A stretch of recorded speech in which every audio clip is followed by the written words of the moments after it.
In a small, forgotten town where the railway tracks lay rusted and overgrown, a young woman named Clara lived alone in her grandmother's old house. The townsfolk often spoke of the last train, a fabled night train that appeared once every decade. It was said to carry lost souls seeking redemption. Clara had always been skeptical of the stories, but as the decade drew to a close, curiosity gnawed at her. One evening, she decided to visit the abandoned station. The sun dipped below the horizon, casting an eerie glow. The air was thick with anticipation, and the wind whispered secrets from the past. As Clara reached the dilapidated platform, she noticed an old ticket booth, its glass cracked but intact. She peered inside and saw a dusty ticket machine. Heart pounding, she approached, her breath visible in the chilly air. Suddenly she heard the distant sound of a whistle, a haunting, melodic tune that sent shivers down her spine. The tracks began to shimmer as if awakening from a long slumber. Clara's heart raced. Was it just a trick of her imagination, or was the last train truly coming? She took a deep breath, feeling drawn to the sound. A flicker of light appeared in the distance, growing brighter and closer. Moments later, the train emerged from the darkness, a magnificent steam engine adorned with intricate patterns, glimmering under the moonlight. It slowed to a stop in front of her, the doors creaking open with a welcoming sigh.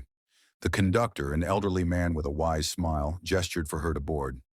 "Do you wish to ride?" he asked, his voice deep and resonant. Clara hesitated but felt an overwhelming urge to understand the stories she had grown up hearing.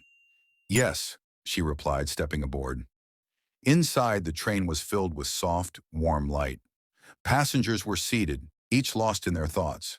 Clara found a window seat, looking out as the landscape transformed. Fields turned into mountains, and stars twinkled brighter than she had ever seen. As the train traveled through time and space, passengers began to share their stories. One spoke of regret for a life unlived, another lamented lost love, and yet another sought forgiveness for mistakes made long ago.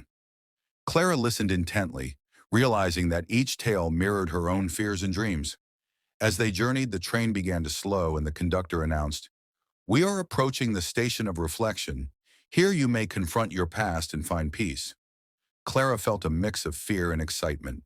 She had always wanted to escape her small town, to forge a new life far away from the shadows of her family's expectations.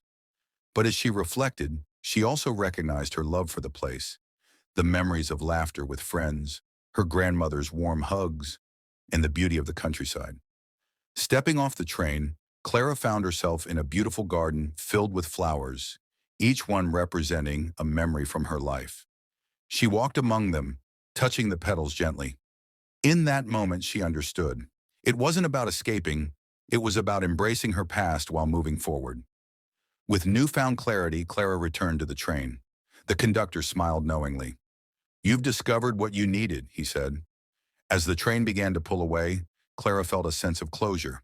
The last train was not just a journey through space, but through the heart.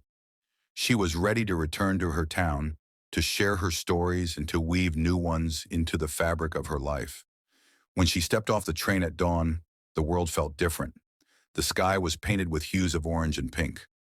Clara walked back home, a smile on her face, knowing that every end is merely a new beginning.